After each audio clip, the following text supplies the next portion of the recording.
Bom dia, irmãos. Graça e paz. Tudo bem com vocês? Hoje tem pouca gente, hein? O pessoal já está de férias, né? É assim mesmo, né? Final de ano. Vamos estar orando? Pai amado, Deus de poder, Deus de toda honra, Deus de toda glória, louvado seja o seu santo e bendito nome, ó Pai. Que o teu Espírito fale no nosso coração, que o Senhor, ó Deus Santo, nos dirige, nos conduza ao entendimento, que o Senhor nos dê o esclarecimento e a iluminação, ó Pai Santo, pela sua palavra e pelo teu Espírito. Se algo, ó Pai Santo, que não for da sua vontade ou que for errado, ó Pai Santo, não deixe que fique nos nossos corações.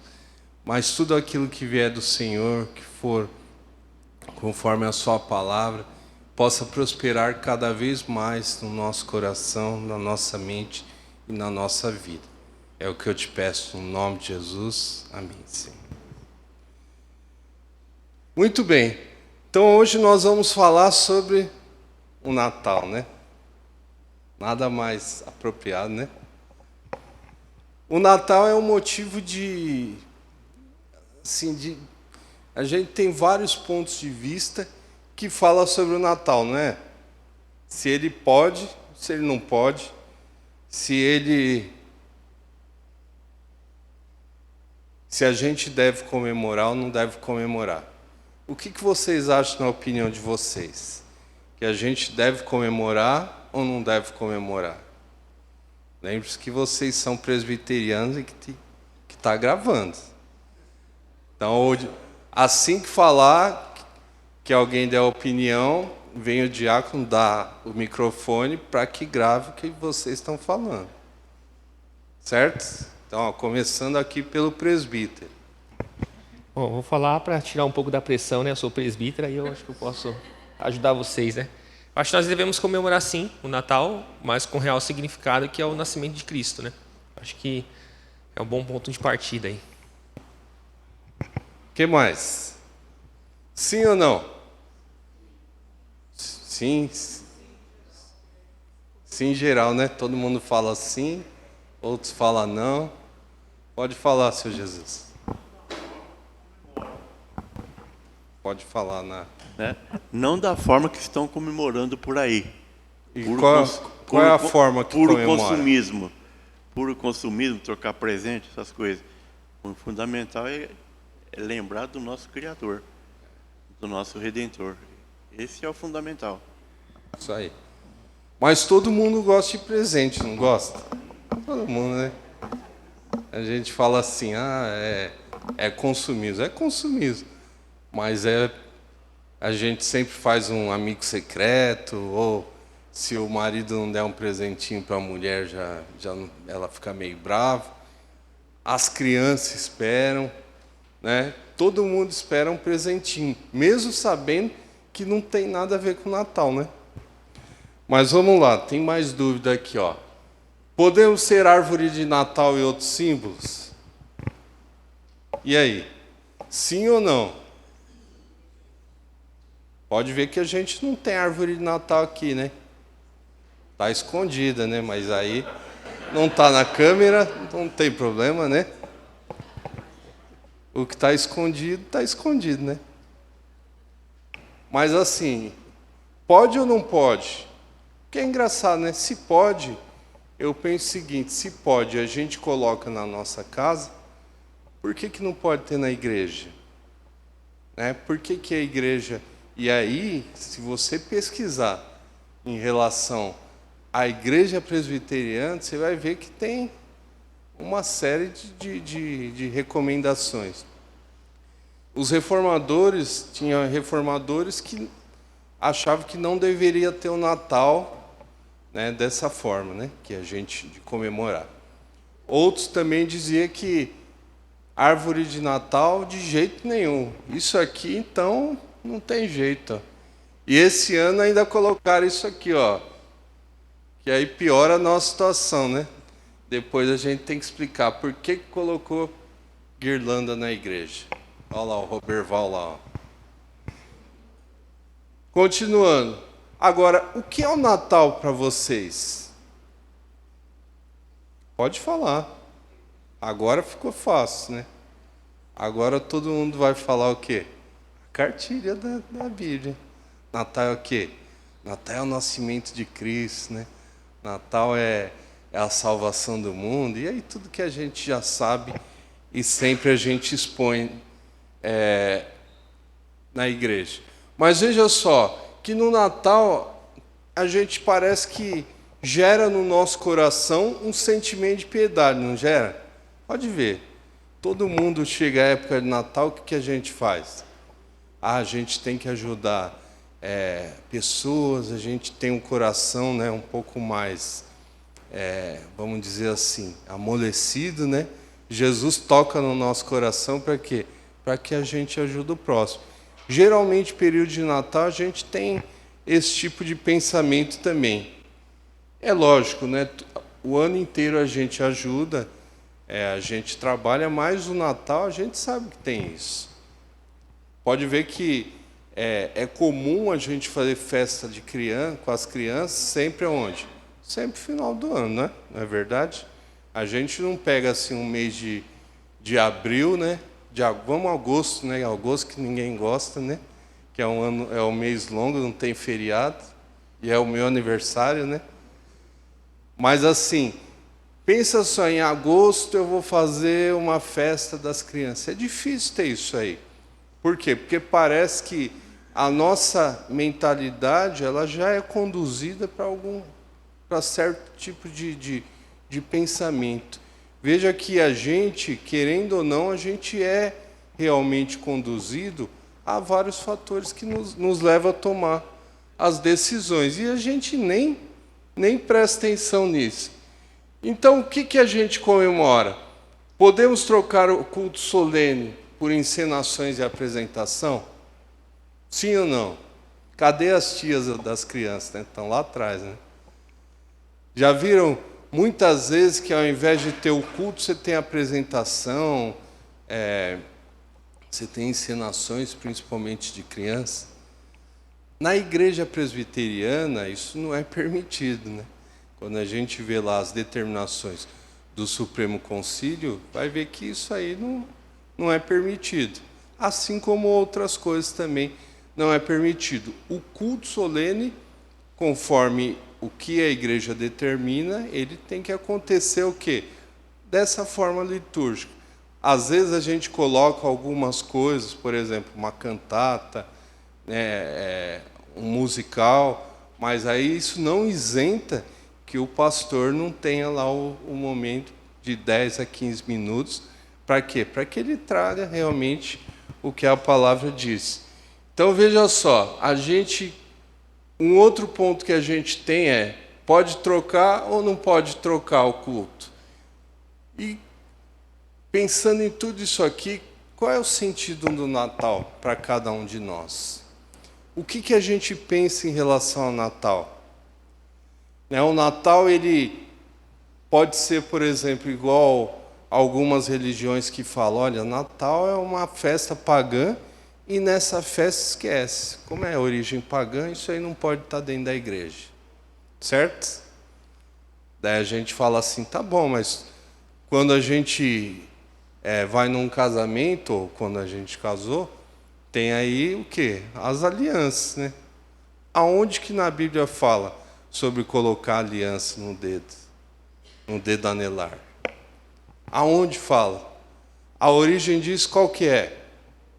Se você pesquisar, e aí toda pesquisa, é difícil você ter 100%, né, de certeza do que é.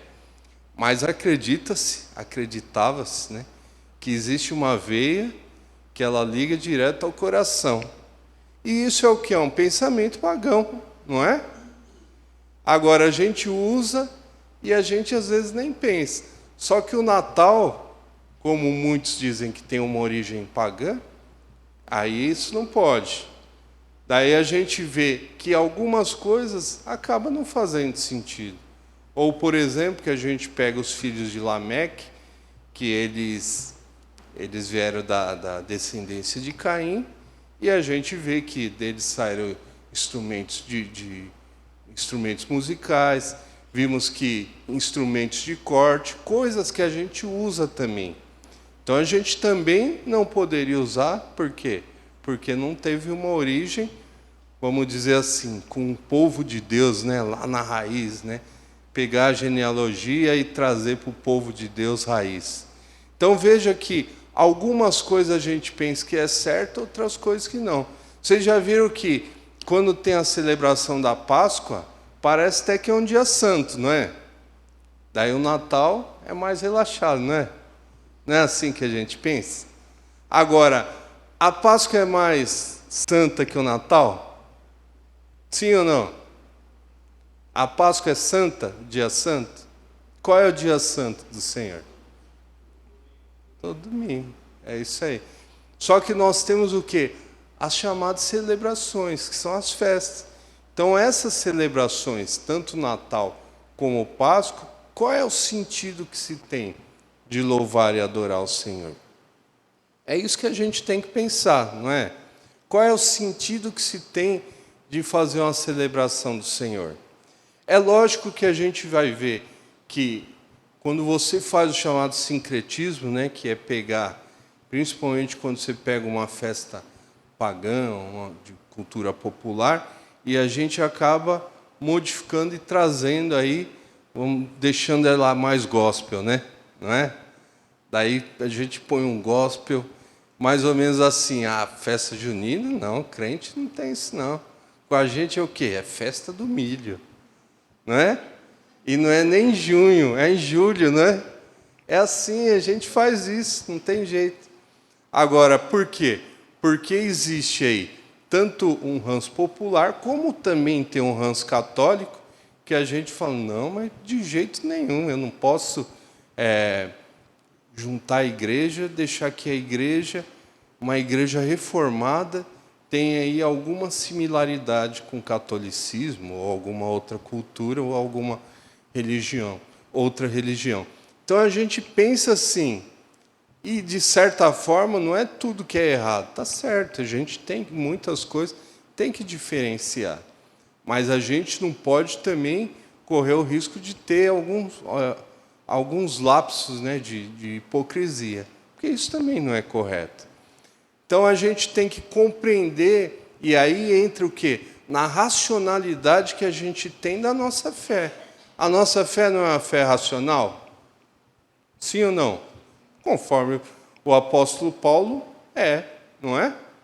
Por que ela é racional? Pode ser que o mundo não compreenda, mas a gente compreende. O mundo não vai compreender que quando o homem pecou, ele pecou contra o máximo dos máximos, que é o Criador desse universo. E aí, para todo pecado, né, para toda culpa, existe uma sentença. E quando houve essa sentença de morte, como que se paga essa sentença? Como? Como que você paga? Vocês já escolheram presente para quem tem muito dinheiro? Já? Daí você fala, o que eu vou dar para essa pessoa, gente? Né? A pessoa tem tudo, o que eu vou dar, né? A pessoa tem tudo, tem muito dinheiro, o presente que eu der é um presente barato para ela.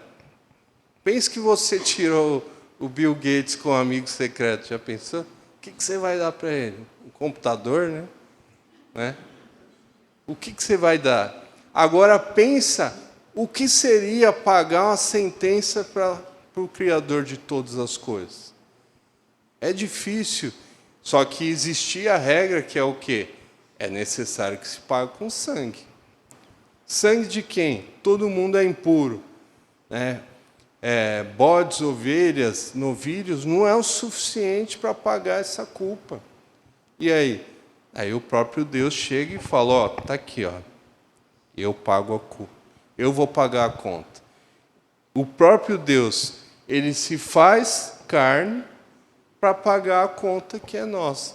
Quem assumiu a conta? Ele. Não foi isso que aconteceu? Ele assumiu a conta que era nossa. E aí, para ele assumir a conta que era nossa, era necessário que fosse quem morresse? Tanto o homem como Deus. Porque se um Deus não morresse, Se ele não fosse puro o suficiente, a conta não seria paga. E para ser puro o suficiente, era necessário que fosse quem? Deus. Deus morresse por cada um de nós. Só que essa justiça sendo cumprida, ela é necessária que se aconteça o quê? Tem que nascer o quê? Um homem de carne e osso igual você, igual eu, que vai sangrar, que vai sentir dor, que vai passar por dificuldades. Talvez fosse hoje, teria que tomar até vacina, né? Vacina do Covid. Por quê? Porque isso é o quê? Para que se cumpra a justiça. Não é porque por que Jesus foi batizado? Para que se cumpra a justiça. Lembre-se que tudo é uma questão legal. E essa questão legal para pagar a culpa é necessário que alguém morra. E para que esse que vai morrer, ele tem que ser puro o suficiente para quê? Para que a ira do Senhor ela seja desviada. E foi o que aconteceu. Então, essa celebração do Natal, ela vai falar justamente o quê? O dia exato, né? A plenitude dos tempos. O último grão que cai na ampulheta, o último grão de areia que caiu, foi quando Cristo veio. E aí tudo se transforma.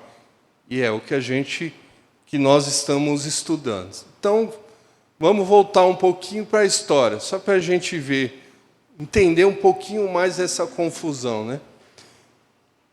Então, a palavra Natal, logicamente, ela deriva do verbo nascer, né? Então, taxa de natalidade, ela está relacionada ao quê?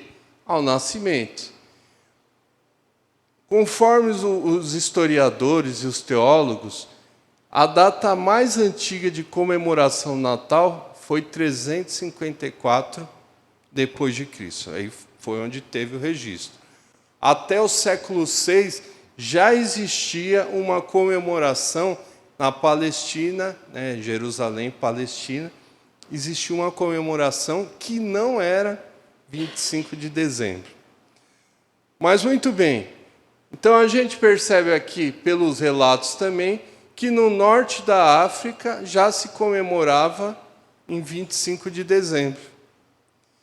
E conforme aqui a cronografia filocaniana, de 336 a 354, o que é esse nome bonito aqui? É uma coleção de datas, né, que eles começaram a elencar vários mártires, né, vários bispos, né, vários heróis, né, da igreja e tal, e começou com quem? Por Jesus Cristo. Então, nessa história contada, né, então começou-se, a gente percebe que a igreja já comemorava desde a antiguidade. Baseado no quê? Baseado, logicamente, na tradição dela. E essa tradição dela fazia com que houvesse a comemoração do nascimento de Cristo. A Bíblia fala sobre comemorar o nascimento de Cristo? Sim ou não? Não fala. Mas porque ela não fala, quer dizer que está errado? E não adianta, eu vi até, lógico que nas pesquisas você vê de tudo, né? Daí teve gente que estava falando o seguinte, que a gente deve comemorar o nascimento de Cristo e as festas, por quê? Porque Paulo falava em Filipenses 4:4 o quê? Alegrai-vos, né? Ele fala, eu digo-vos, alegrai-vos sempre. Então o cara usou esse versículo para justificar o quê? Que existe festa. Então veja só, totalmente fora do contexto. Então não adianta a gente pegar às vezes versículos, né, isolados e tentar justificar o que a gente quer fazer, porque isso é muito comum, né?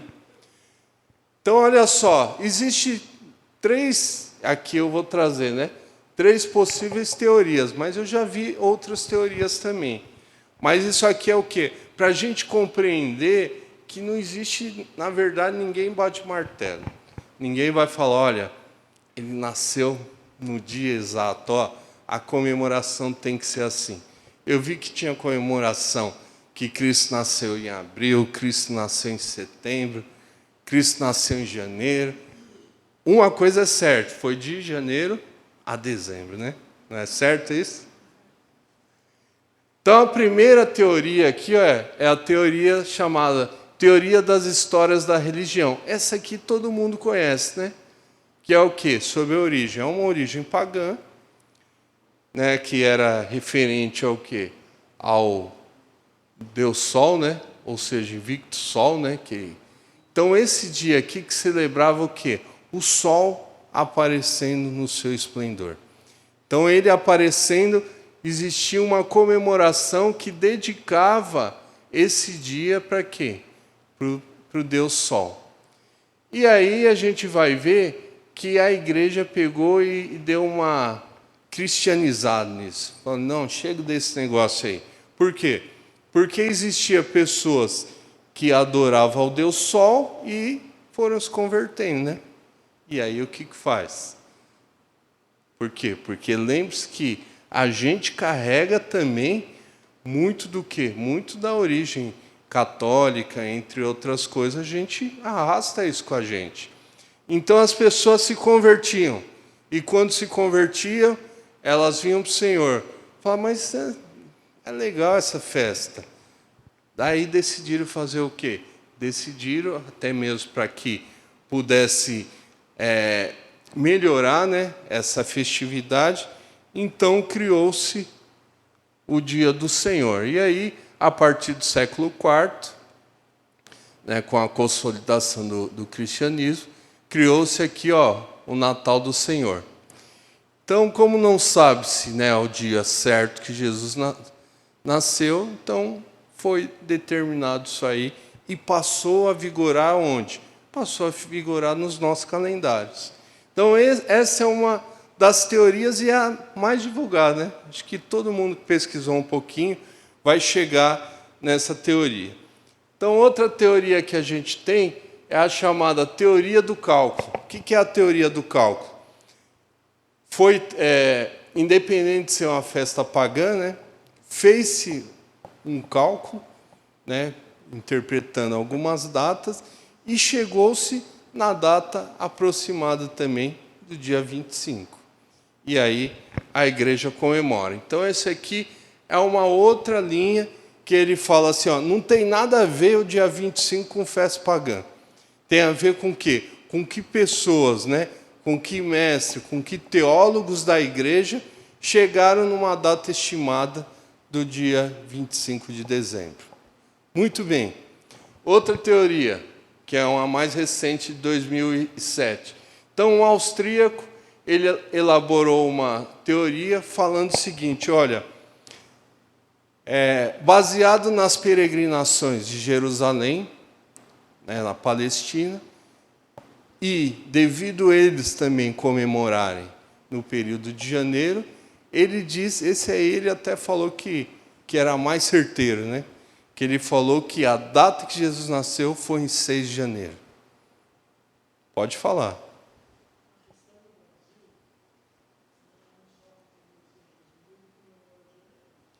Ela não comemora, né?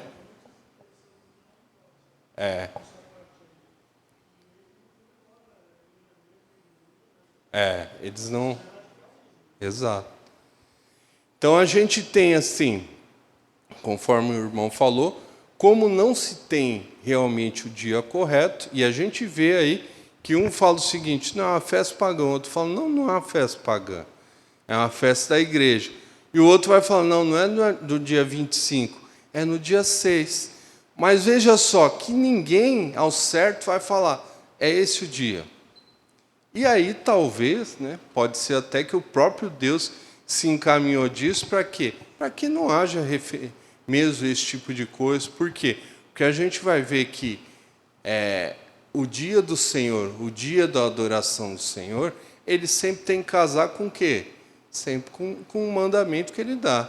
Ele não pode dar um mandamento e mudar.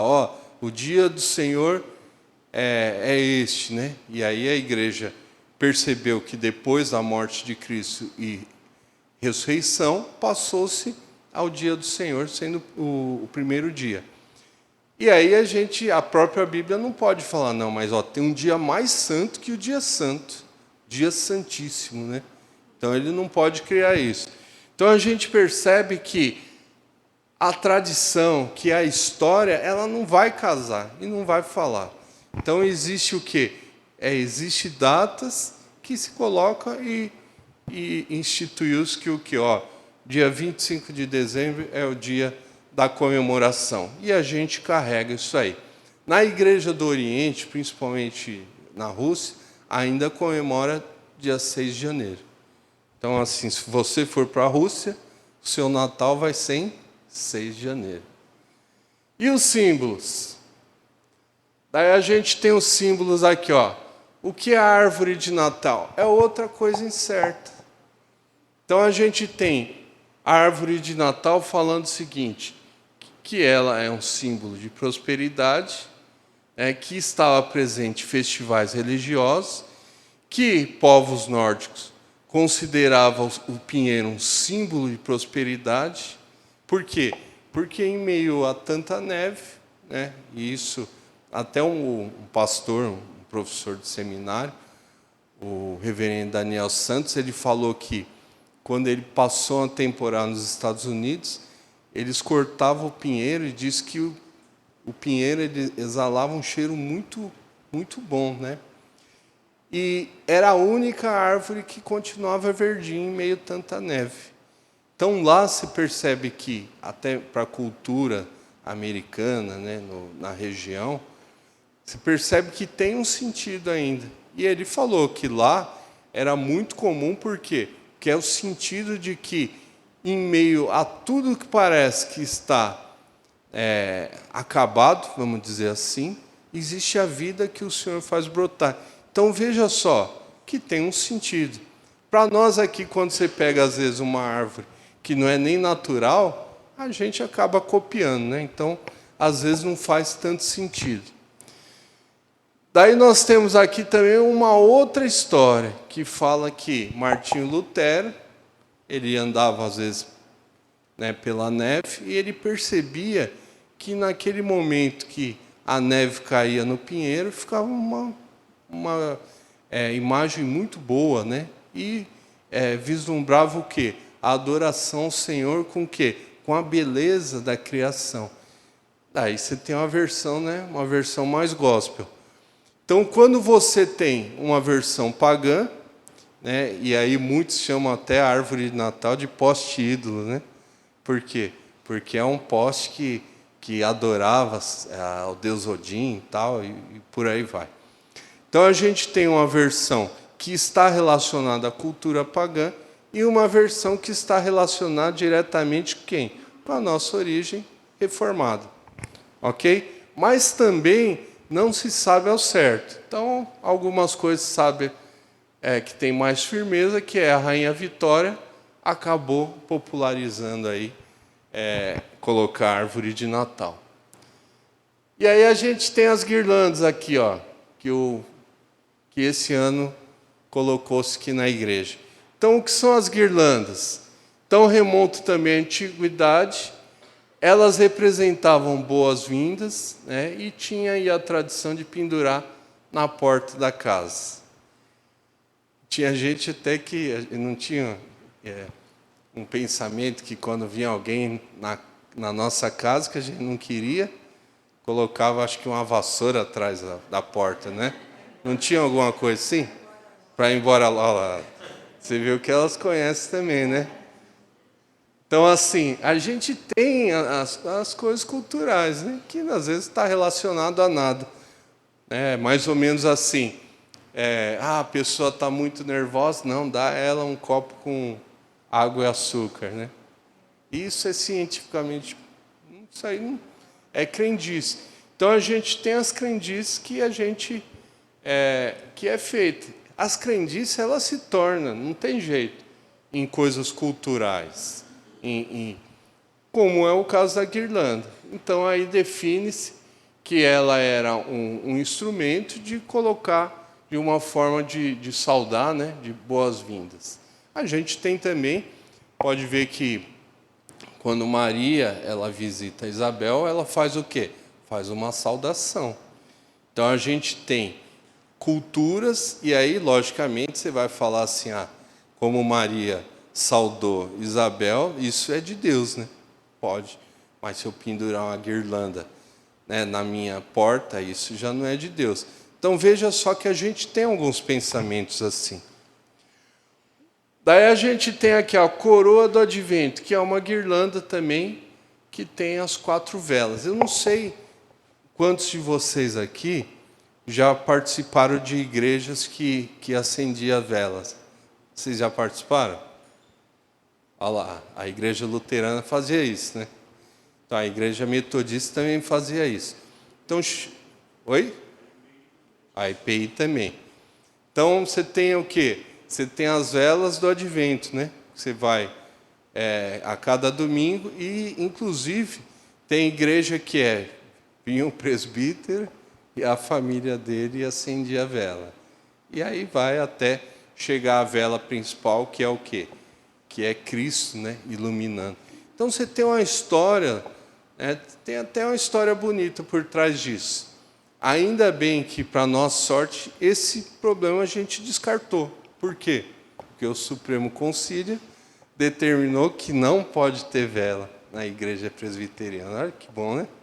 Quando ele fala pode, não pode. Bom, se não pode, é mais fácil. Agora, quando você tem que pensar se pode ou não pode, é mais difícil. Mas, no caso da Igreja Presbiteriana do Brasil, ela aboliu isso aí. Mas existem práticas de igreja que colocam aí as 4 velas, né? Que elas são acesas, né? E que revela, é como se fosse iluminando, né? Até chegar o quê? O dia que o Criador, que o Senhor Jesus nasceria.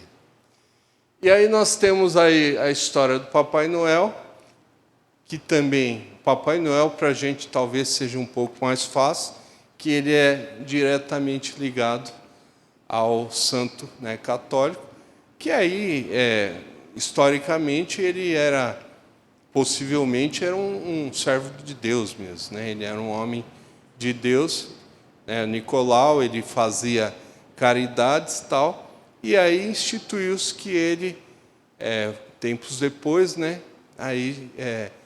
E aí você tem uma campanha de marketing por trás disso, né? Que coloca lá um bom velhinho, né? De barba grande, com jeito de bom homem, né? Talvez remeta aos avós, né, que a gente tem. Então, tudo você tem aí uma campanha de marketing que é para quê? Que é para a gente aceitar também, não tem jeito. Essa característica dele, né, que a gente vê de vermelho, preto, né, que vê, e aí agora a gente já vê com a Coca-Cola na mão, não é? Nós vamos ver que tem realmente um fundo ligado a essa campanha de marketing. Então, hoje, muito que a gente vê disso aí foi uma campanha ligada também diretamente à campanha da Coca-Cola. Pode ver que o próprio formato, né, da Coca-Cola, as cores, né, ela remete a isso também. Muito bem, e aí a gente poderia falar de estrelas. O que significa a estrela? A estrela já é mais fácil. A estrela de Belém, né? A estrela de Belém, ou o cometa, né? Que muitos tinham, antigamente tinham também o quê? Os desenhos eram um cometa passando. A gente tem os sinos, os anjos, que até aí está tudo certo. Presépio, daí juntou ceia, presentes, peru, panetone, né? Você vê que interessante, né? E aí a gente tem que pensar. Lembre-se que o Rodrigo trabalhou isso aí na igreja. Tudo começa bem, né? Estava indo tão bem, não estava? Tudo era, né, tinha uma relação com as coisas da igreja e tal, até que começa a se desvirtuar. E a gente não pode negar que a gente luta com quem? Luta com a carne, luta com o mundo e luta contra o diabo.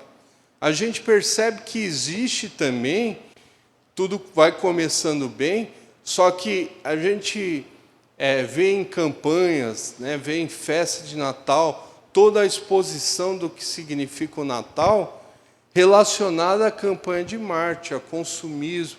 Então, tudo isso vai chegando o período do Natal, às vezes a gente está pensando o seguinte: tem que comprar presente para não sei quem, não sei quem, não sei quem. Onde que eu vou passar o final de ano? Vou fazer a ceia onde? O que eu vou comprar? O que cada um vai levar? Não é assim? Faço churrasco ou faço massa? E aí a gente pensa nisso. E vai esquecendo justamente do quê? Do principal.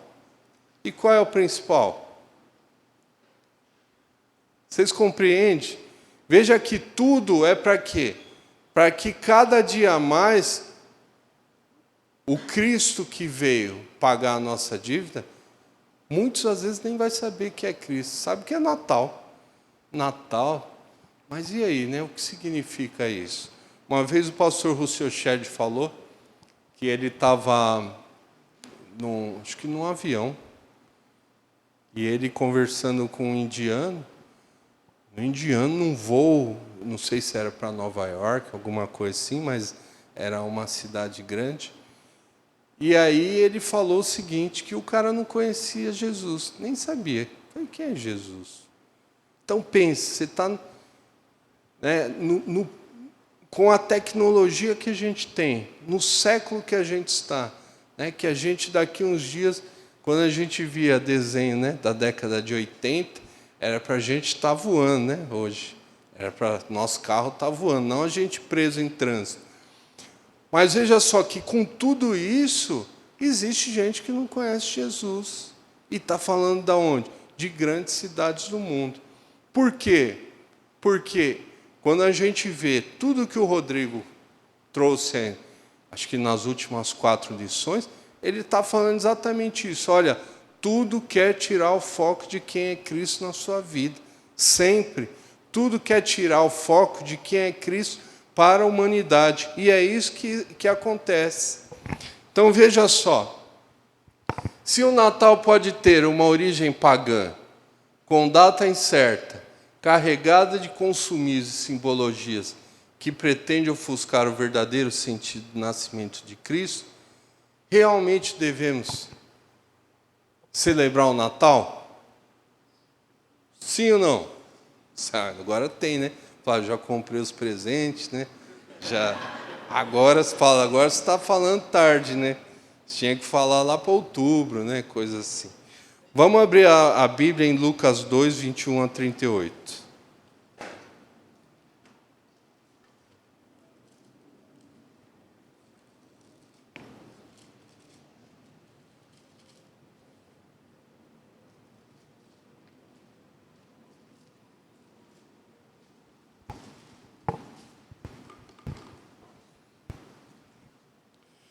Então, Lucas 2, 21 a 38, diz o seguinte: completados 8 dias para ser circuncidado o menino, deram-lhe o nome de Jesus, como lhe chamaram o anjo antes de ser concebido.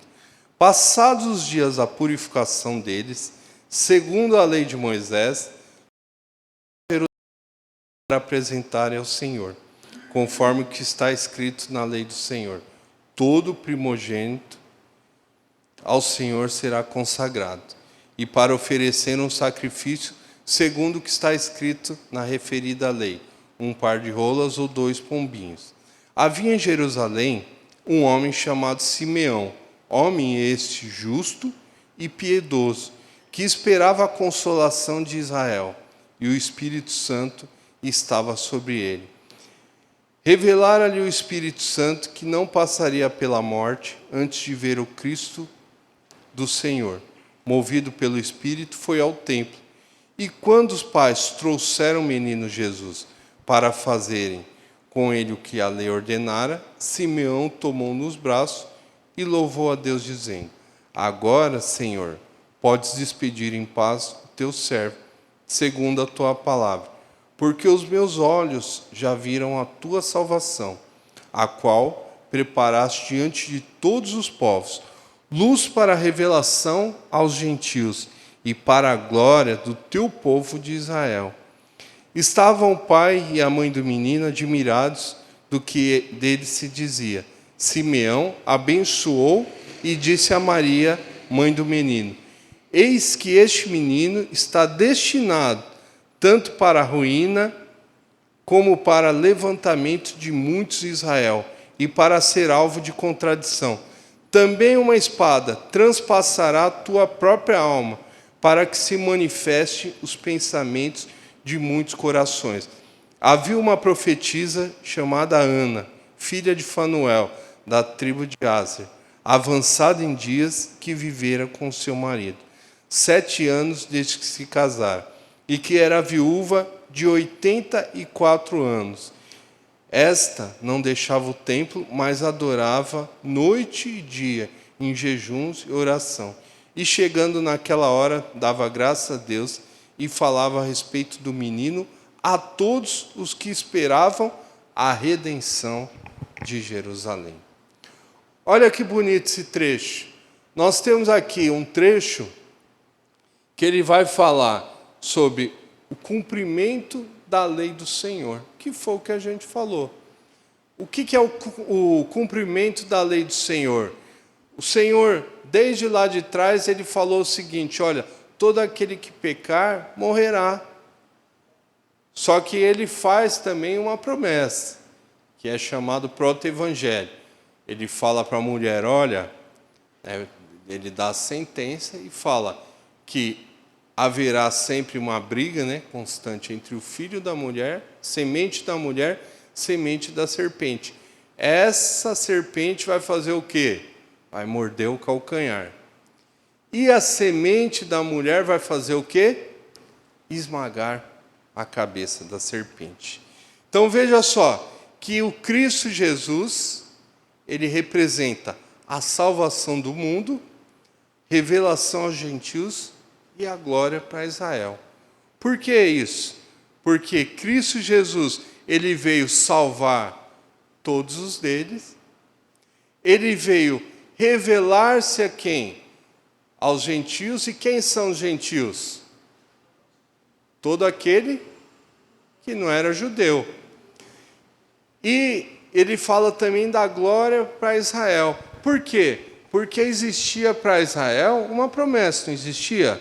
Que de Israel seria o quê? Sairia o Rei dos Reis, o Senhor da glória, o soberano sobre todas as coisas, aquele que iria reinar eternamente. É lógico que ninguém poderia imaginar. Como pode imaginar uma história dessa?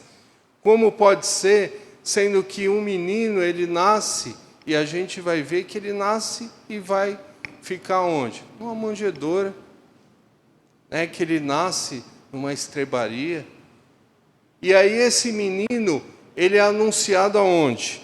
A gente vê que foi um evento tremendo, mas ele é anunciado a pastores. Pastores muitas vezes não era nem contado, nem considerado o que se falava. E aí nós vimos que esse menino, que seria a glória do povo de Israel, e que hoje a gente sabe que não é a glória somente do povo de Israel, mas de toda a humanidade, esse menino é quem teria que fazer o quê? Reinar e governar sobre todas as coisas. Agora pensa, eu e você naquela história, naquele momento exato. A gente conhece o Velho Testamento, certo? A gente conhece as promessas, a gente conhece o livro de Isaías. Nós sabemos que viria da linhagem de onde? Da linhagem de Davi, o grande rei Davi, o grande rei de Israel. E hoje você é um povo que você está sujeito a quem? Ao Império Romano. O que você pensaria? Então, o que você imaginaria que seria essa criança? Como você imaginaria que ela viesse?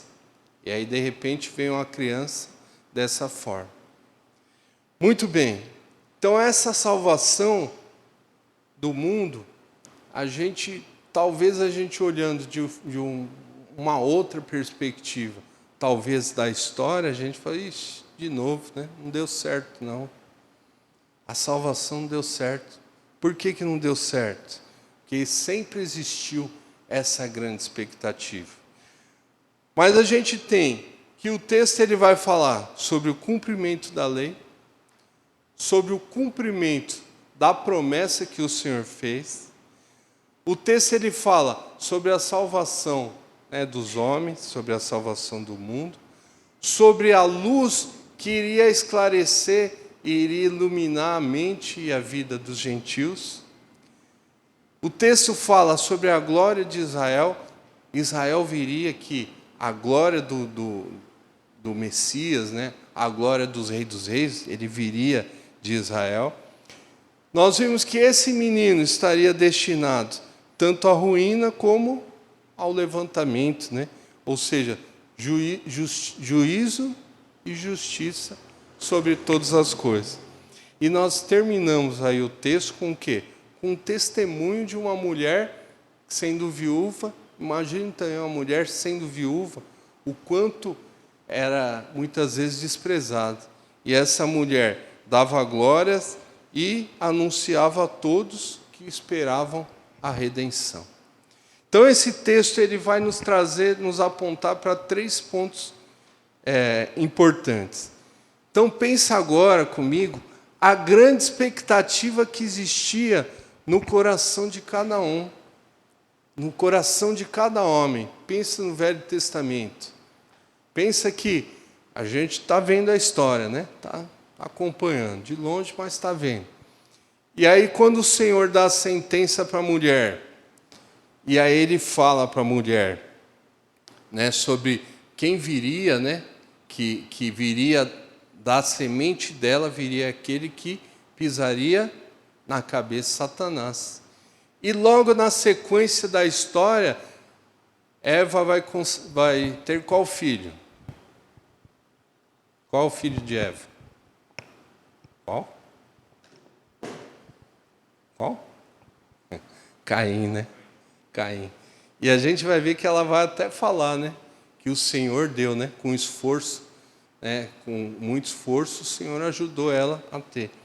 Esse esforço ele está falando relacionado à fadiga, né? Então ela vai falar assim, ó, que a ideia do texto original é o seguinte, que essa criança ela veio ao mundo, né? Com esforço, né? Com muita luta e de certa forma o coração dela tinha a expectativa que essa criança seria a que iria esmagar a cabeça da serpente. Olha que interessante, né? Veja como a gente lê a história e às vezes não se atenta, né, aos detalhes que existem. Mas pensa que, ainda mais para falar para uma mulher, né? Que a mulher já é ansiosa, né? Chega para ela e fala assim, ó, vou te contar um segredo, tá? Mas só amanhã cedo. Você não dorme, né? Não vai deixar você dormir até você falar para ela. Então pensa que quando o Senhor deu essa sentença para ela, ela já imaginava que o que iria pisar a cabeça da serpente, ele viria na sequência.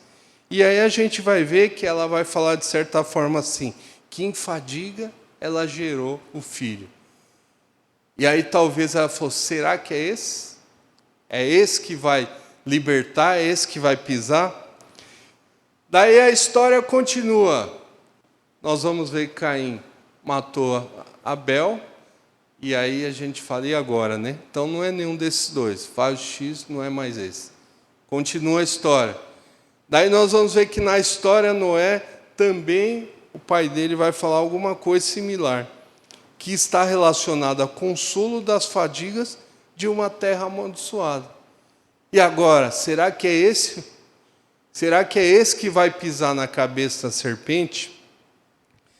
E aí a gente vê que poderia ser tantos os outros, né? Que a grande expectativa, quando vai chegar esse que vai pisar a cabeça da serpente? Será que é Caim? Não é. Será que é Abel? Também não é. Será que é Sete? Não, agora pode ser Isaac, não é? Também não é Isaac. Moisés, o grande libertador, também não foi Moisés. Ou Ana, né? Quando Ana pensou que toda aquela situação que nasce Samuel, de certa forma falou, será que é esse o meu filho? E aí não é. Será que é Davi? tantos outros. Então veja só, que a expectativa do Messias, ela é grande. A expectativa do Natal era grande. O que representa Natal? Não é o nascimento? Então, o nascimento daquele que traria à humanidade o quê? A redenção. Pensa só, cada homem de Deus que foi se passando, né? Quanta expectativa existia nele, quantos pensamentos, será que agora, será que vai chegar? E aí a gente viu que em nenhum momento desse chegou, né? Nenhum dos grandes homens da história chegou o Messias. Um outro ponto que a gente vê sobre a promessa de libertação e salvação. Da mesma forma que existia a expectativa de libertação e salvação de um homem que viria para esmagar a cabeça da serpente, lembre que a gente briga contra as forças, né? E as forças, nós estamos falando também que o diabo também não vai deixar quieto. Existia sempre essa briga. Por que a gente vê situações, por exemplo, de que Caim acaba matando Abel? Será que o reino espiritual também não tinha uma expectativa de que ele teria que eliminar aquele que esmagaria a cabeça da serpente? Pensa no decorrer da história. Caim mata Abel. Abel, a oferta de Abel era melhor que a de Caim, não era? Talvez o mundo espiritual falou, é esse, vamos acabar com isso aí. Ou talvez, na época de Moisés, que Faraó manda eliminar quem? Todos os meninos. Por quê? Porque provavelmente está aí, pode ser que o Messias, aquele que vai esmagar a cabeça da serpente, está no meio também dessa leva. Ou a gente vê casos de esterilidade que existiu em toda a palavra de Deus, não existiu? Será que foi à toa esse caso de esterilidade? Ou será que foi à toa também que quando os magos viram a estrela, daí Herodes fala o seguinte, quando vocês acharem o menino, me avisa, para quê? Para que eu possa também lhe adorar. E aí quando os magos pegam e não respondem o que ele quer, imagine o que ele fez. Manda matar todo mundo. Pensa só que isso também tem influência do quê? A influência do próprio mal. Quando o Senhor Jesus ele é levado à cruz, quem que entrou em Judas? O próprio Satanás. Ou seja, ele deve ter pensado, se é para fazer bem feito, eu não vou mandar ninguém fazer, eu mesmo vou fazer. Então veja que a mesma expectativa que existia daquele que iria esmagar a cabeça da serpente, existia a expectativa também de que teria que matar quem? Justamente aquele que esmagaria a cabeça da serpente. E aí a gente teria até casos de os próprios reis de Israel, por que eles ofereciam os filhos deles a Moloque? Por quê? Porque existia também, não se sabia de onde viria aquele que esmagaria a cabeça da serpente. Muito bem. E aí a gente vê o testemunho, né, de tudo isso. Nós vimos que uma criança, né, em uma manjedoura, né, ela nasce como uma criança normal, e a gente vê que é um movimento que os céus, os anjos aparecem, né, aparecem aos pastores, que eles entoam louvores. Então você vê que tanto o céu como a terra, ele tem um rebuliço, né? Ele é afetado com isso aí. Vocês vejam que existe uma teoria que fala que naquele momento que se passava da estrela, né, de Belém, acredita-se que aquele momento era o alinhamento de estrelas, né, que existia. E esse alinhamento de estrelas para quê? Para apontar justamente aquele que seria o soberano sobre todas as coisas. Então a gente vê que o mundo natural, que o mundo espiritual, que homens foram afetados, nós vimos que mexeu com tudo, mexeu até com o próprio inferno, mexeu com o inferno.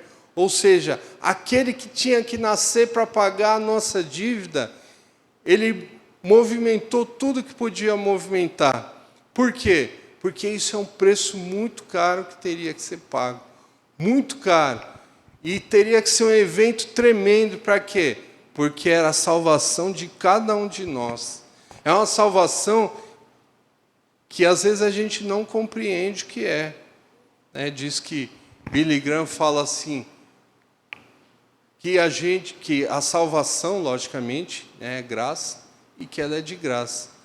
Mas o discipulado custará o quê? Toda a nossa vida. E por que isso? Porque o evento que aconteceu de salvação é um evento de transformação e mudança de todo mundo. Pensa que você, estando aqui comigo, e eu tenho um caso na empresa assim, de uma pessoa doente, que me falou essa semana o seguinte, há um ano atrás eu não sabia que eu estaria na situação de morte. Pode ser que eu não saia dessa doença. Pensa que representa isso. Pensa na garantia que eu e você tem de que assim que a gente fechar o olho aqui, nós estaremos na glória pela eternidade com o Senhor.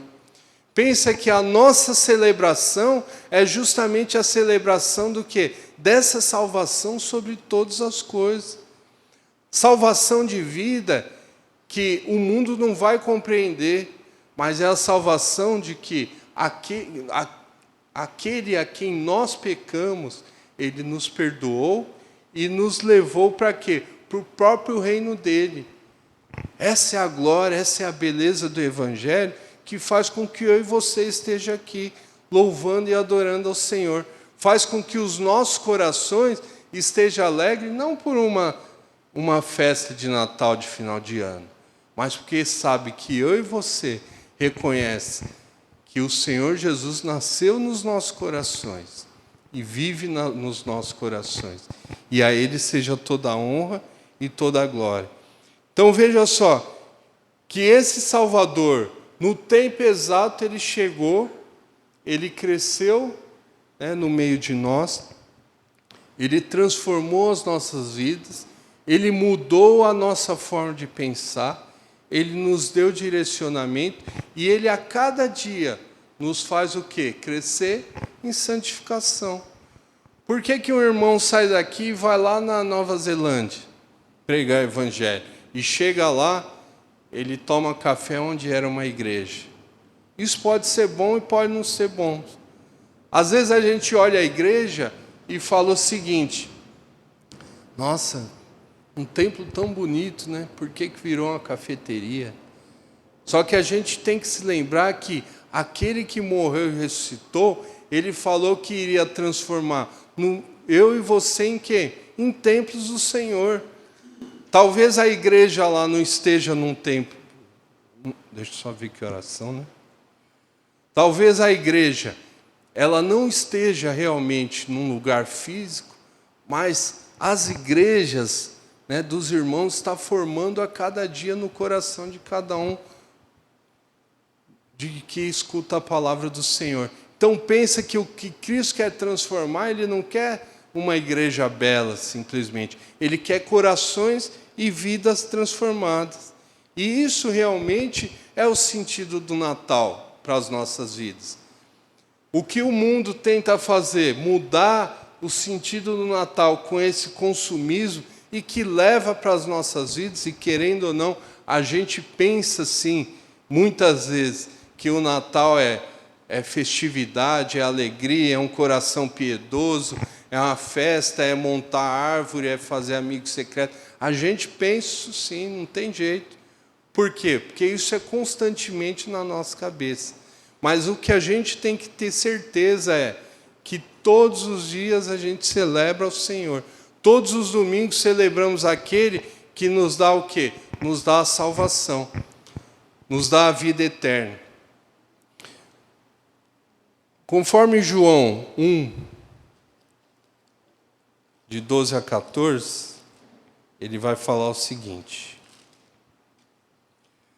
Mas a todos quantos o receberam, deu-lhes o poder de serem feitos filhos de Deus, a saber, aos que creem no seu nome, os quais não nasceram do sangue, nem da vontade da carne, nem da vontade do homem, mas de Deus. E o Verbo se fez carne e habitou entre nós, cheio de graça e de verdade. E vimos a sua glória, glória como unigênito do Pai. Então o Natal, ele não é uma data santa, mas ele tem que ser celebrado que como um evento grandioso, um evento magnífico. O evento do nascimento daquele que nasceu, se encarnou e ele ofertou a vida dele por mim e por você, para quê? Para que eu e você tenha a vida eterna junto com o Pai. Porque se não houvesse isso, eu e você não teria mais nenhum tipo de esperança. Nenhum tipo de esperança pode ter certeza que você vai morrer e cabe a você somente coisas talvez pior do que daqui, e muito pior. Pensa no que representa isso para mim e para você. E aí sim a gente consegue contemplar o que é realmente o verdadeiro Natal. Que o Natal é a celebração daquele que viria, nasceria e ofertaria a vida dele para quê? Para que se pagasse a dívida que eu e você jamais poderia pagar. Como toda celebração tem um cântico, olha que bonito que é, o que gera as celebrações. Eu vou ler o hino de número 240.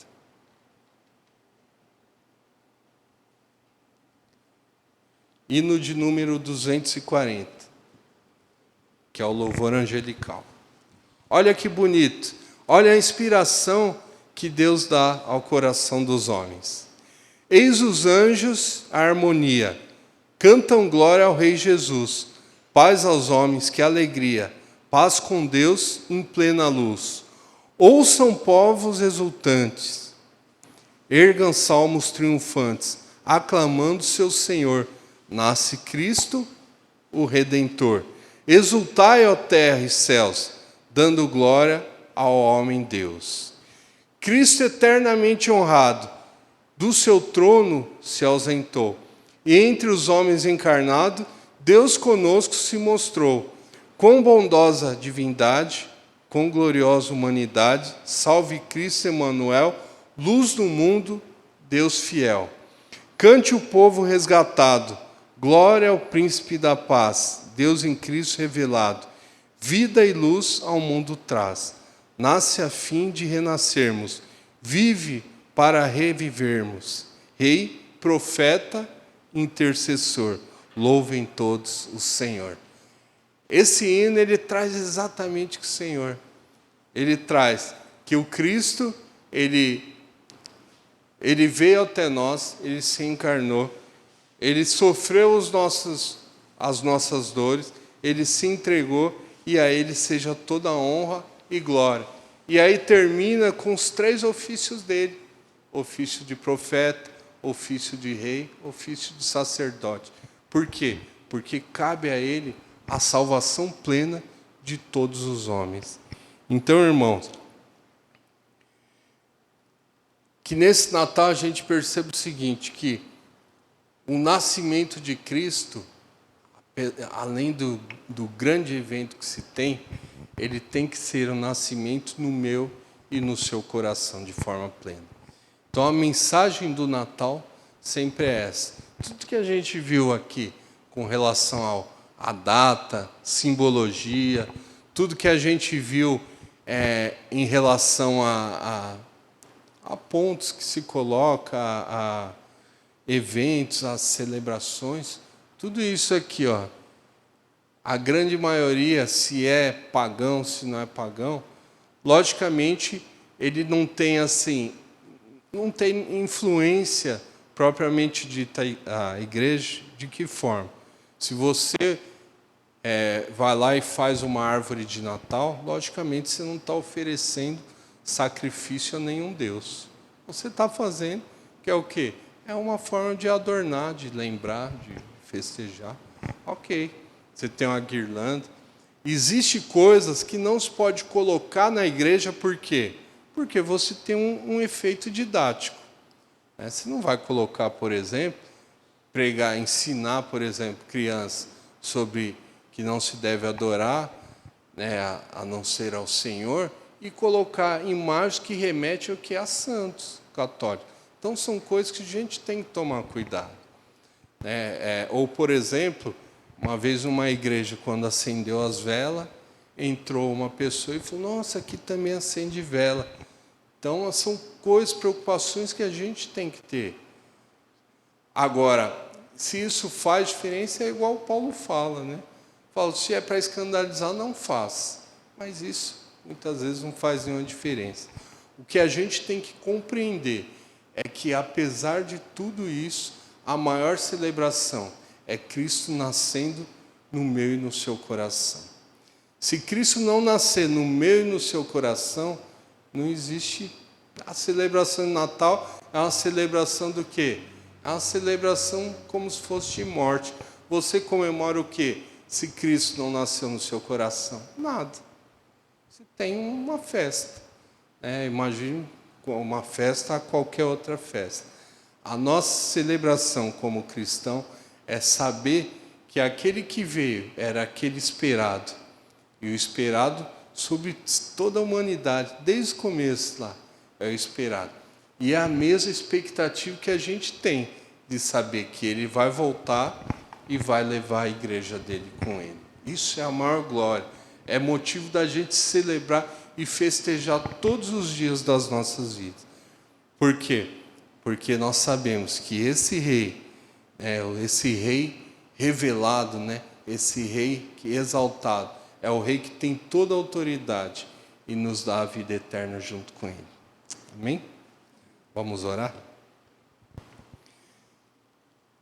Senhor Deus eterno, louvado seja o Senhor, ó Pai, pela sua palavra, louvado seja o Senhor, ó Pai, porque nós vimos, Senhor, que o Senhor usa homens e mulheres conforme o teu querer. Que o teu Espírito, Senhor, nos revela a preciosidade, ó Deus, que existe na sua palavra, a preciosidade que existe em cada detalhe, Senhor, que a Bíblia coloca. Muito obrigado, Senhor, porque o Rei Jesus encontra lugar nos nossos corações e nos tira, Senhor, do reino das trevas, nos leva para o reino do seu amado Filho. Muito obrigado, Senhor, porque podemos descansar no Senhor, sabendo que tudo isso vai passar e que nós moraremos com o Senhor na glória eternamente. Glorificaremos ao Senhor, exaltaremos o seu nome, ó Pai, e teremos um coração puro, limpo, Senhor, um coração, ó Deus Santo, sem mancha, um coração de verdadeiro adorador. Muito obrigado, Senhor, por esse momento especial que o Senhor nos dá, de mais uma vez reconhecer a soberania do Senhor nas nossas vidas. É o que eu te agradeço. No nome de Jesus, amém, Senhor.